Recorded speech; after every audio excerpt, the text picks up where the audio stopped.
What is up, everybody, and welcome to Spin Basketball. Today we have the Memphis Grizzlies look ahead for their offseason. I'm going to be doing all 30 teams look aheads.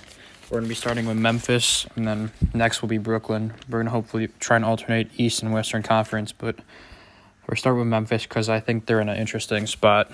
They have the 9th pick. They have some big upcoming free agents. It's all about how serious they are about contending now and how serious they are about the future. Let's start with their free agents. You have a Luke Kennard team option, 14.7. There's some uncertainty whether they pick that up. I would assume they're declining it because if they pick it up, they're over 3.7 mil over the tax. But if they decline it, they're 10.9 mil under the tax. So Kennard's a good player. He's just injury prone, and Memphis has the depth. So I doubt they pick that up. Yuta Watanabe said he's going to play in Japan, China, somewhere, but he'll be gone. And you got unremarkable guys like Lamar Stevens, Jordan Goodwin, and Scottie Pippen Jr., who showed signs, but I'm imagining he'll get a decent contract from a team that's not contending so much. So yeah, they have the 9th overall pick. They could easily trade it.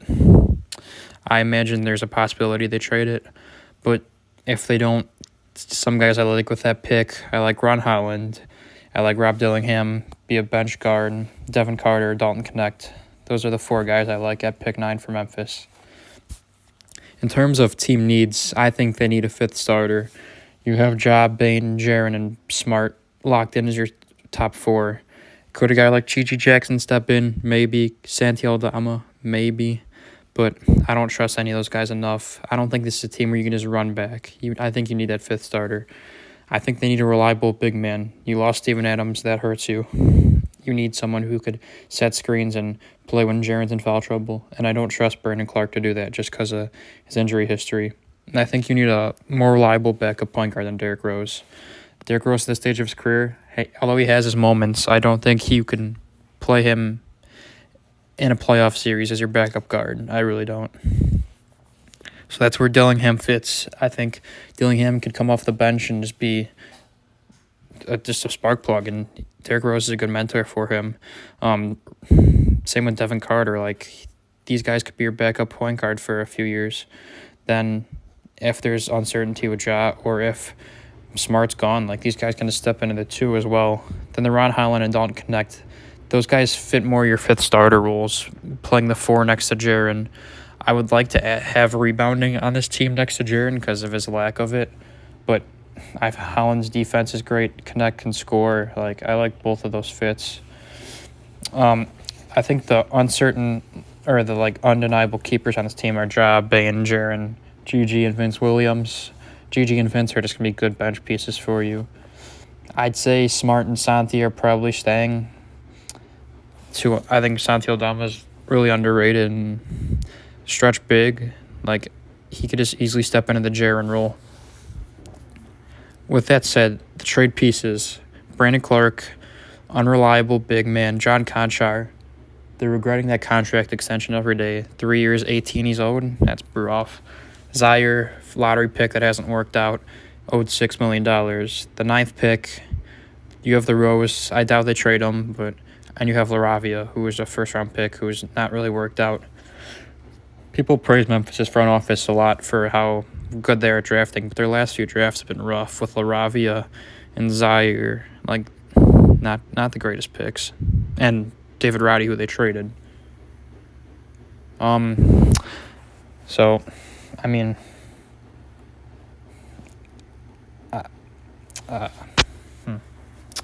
So, some potential trade targets I have for them. The obvious one, who's going to fit mostly every team, it's Mikal Bridges. The cost, they've reportedly offered 5 first-round picks off-season ago for him. Obviously, Brooklyn's not going to get that trade package anymore. But I'd be willing to part ways with the Santi Aldama in this package. Like, if it can consist of Clark, Concher, LaRavia, pick 9, and 2 to 3 future firsts. I don't know if Brooklyn says yes to that, but I think that's a good enough offer to get maybe Mikal Bridges. Fit-wise, that might move Smart to the bench because I don't think you could play Smart, Ja, Bane, and McHale all at the same time. Just lack of size there, lack of rebounding.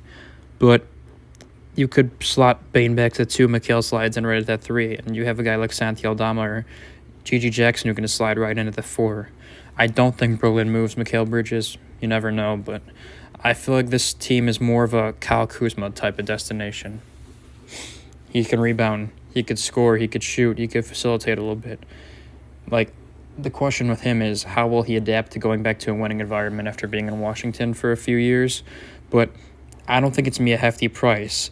I think 9, Clark, Concher, and Zaire gets you right there for Kuzma. Washington needs role players help, and Clark could be their starting center. Conchar, whatever, Zaire has potential. He can go play there, and you have the 9th overall pick. That's 3 first-round picks if you pull the trigger on that. Another guy I like sliding into that 5th starter spot, Grant Williams. He's been getting a lot of hate lately because of the whole Celtics-Mavs finals and how he's stuck in Charlotte right now. But people forget, in 2022, Grant Williams was a huge piece of that Celtics Eastern Conference Championship run that they had, and I really like Grant Williams as a fit with this team. You have Ja, you have Smart, you have Bane. And Grant Williams, he's played with Smart before. He's a savvy player. He doesn't need the ball in his hands. He could just be a corner spacer. Because while you have guys like John and Bane doing most of the offensive work, like Grant Williams is, I think, a perfect fit and a cheap fit. I don't think you'd have to give up pick 9. I think you'd probably give up Clark if they want him, or Zaire and Concher, heavily protected first in the future down the line. So I think Grant Williams is a good, cheap option who could help you out in the West. Keldon Johnson, interesting. Empty stats guy in San Antonio for a few years. He's got the offensive prowess. He has the athleticism. He has the slashing ability. It's all about how he can, like Kuzma, how he responds to winning. I don't know. He's played big games in college, big Elite Eight in 2019, but that's not going to translate to the NBA, I don't think. But Keldon, he can rebound too. I don't think he's a fit next to Wembanyama when you have Sohan. You have 2 lottery picks this year. You're probably going to draft a wing. Like, Keldon Johnson looks like the odd man out. And I think Memphis, you slide him right into the 4 next to Jaren, and I don't mind it. I don't think it's going to cost a whole lot either. Now we talked about the 4 position. Let's talk about here's one player who I don't think fits to any of their needs, but I like the fit of him with the team, and that's Josh Green. Dallas isn't really playing him. He didn't play a lot in Game 1 of the finals. Playoffs, he's been hot or cold. I think if you could convince Dallas to do a Zaire Williams, Josh Green swap, I think it's right on the table because they're going to need the Derrick Jones Jr. replacement. Zaire could slide and do that. He's an athlete. He can catch lobs from Luka. And Josh Green adds shooting, which you're going to lose with Kennard. Like, he can just fill the Kennard rule. Because I didn't talk about this a lot, but this team's going to need bench shooting if you lose Kennard. Like, hypothetically, if you have a point guard who's not a shooter, Vince Williams, okay, GG, hit or miss, Santi can stretch the floor, but you need a pure shooter with this team. Because I'd argue the only pure shooter is Bane. So getting a guy like Josh Green, who's a knockdown corner shooter, won't cost you a whole lot. I don't mind it. Now let's talk about getting their backup big, the Steven Adams replacement, essentially. There's 3 guys I like trading for. My favorite of the bunch is Kevon Looney. Won a ring as a starting center. Underrated passer, good rebounder, good at the rim. He's the perfect Steven Adams replacement. He does what Steven Adams does, and he's done it in bigger games than Steven, so I like that. Nick Richards, solid paint finisher and rebounder. That's all you need. Playmaking leaves something to be desired, but Nick Richards is a solid, cheap option to fill in your big replacement. And then Chris Boucher. He's stuck in Toronto, the only guy left from the 2019 championship team. He's got winning experience. He's a solid, tough player. Like, I like the idea of Boucher on this team quite a bit. Now, what these packages might look like, I think you can convince Golden State to do a Clark for Looney swap, and you can maybe get back a contract like a Gary Payton in there. You might have to give up more than that, obviously, but you can get 2 for 1 Clark and let's say Clark, Laravia, and a first-round pick for Looney and Gary Payton. Don't mind that. For Nick Richards, I'd imagine it'd be the Conchar contract and draft capital. Or they like Zaire. And then for Chris Boucher, I think you can give up Clark for Boucher and get something back too, because I think Clark is more value than Boucher. But I like all three of those options in terms of trade targets. Now let's talk about the free agent targets. This team, they're going to have some sort of exception, whether it's a non-taxpayer mid-level of 12.8 or 6 point. I'm imagining it's going to be the 6.1 taxpayer mid-level. There's a few guys I like for that, and a few of them fit the backup point guard mold. Monte Morris, Minnesota's not going to bring him back. He didn't do much for him. I like him in a role in Memphis where he could just be a smart, reliable guy who doesn't turn the ball over and facilitates really well. I like Monte Morris. I think the golden goose of this offseason in terms of backup point guard play is Kyle Lowry. He showed what we could do with Philly. Like, Kyle Lowry is still a good basketball player, and contenders are going to be all over him.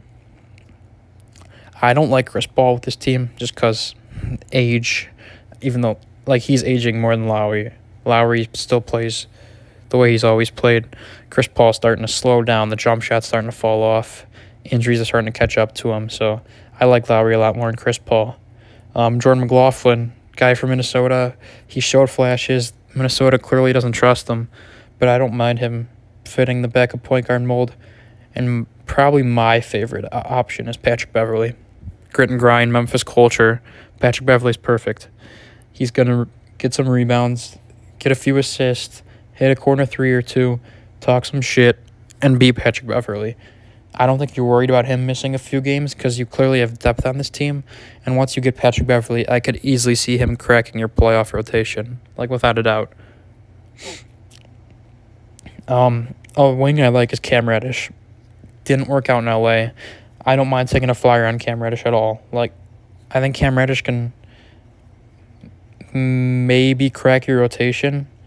Plus, if there's injuries like there were last year, I see the upside in him defensively, slashing-wise, three-point shooting-wise. I see the upside. He just needs the right destination to realize it. And I don't hate Taylor Jenkins being his coach to help him. Let's talk about some backup centers. Daniel Tice, the perfect, he's the exact build of Steven Adams. Just muscular, burly center who's going to block you out hard and be a threat in the paint, I guess. Not offensively, but clog it. And he reminds me of the Marcin Gortat, actually, where he's just going to be a big body who blocks paint, sets screens, and that's what Daniel Tice does. He's done it for 12 years. There's a reason when he was done in Indiana, Boston gave him a chance, and now he's back with the Clippers, and he played big-time minutes for him. Jackson Hayes, lob threat, had some moments in LA this year. They're keeping Christian Wood. I imagine that means Jackson Hayes is gone. He could be a lob threat for Ja. No, can't have too many of those. And finally, Thomas Bryant, really talented offensive center, just injuries and he just hasn't been able to find a role in the NBA as of late. Miami, I thought he would be a breakout guy for them this year, but he's not a Spoelstra guy. He was good with the Lakers. I don't understand what happened to Thomas Bryant, but obviously defense, he leaves a little to be desired, and shot selection is a little iffy, but I feel like if you can get Thomas Bryant, especially for the minimum here, I would jump all over that. Hell, I'd give him $4 million a year, $5 million a year for a year. I like Thomas Bryant for this team. Here's an ideal offseason. I don't think you make the Mikal, Kuzma, or Keldon Johnson trades. Let's say you trade for Grant Williams.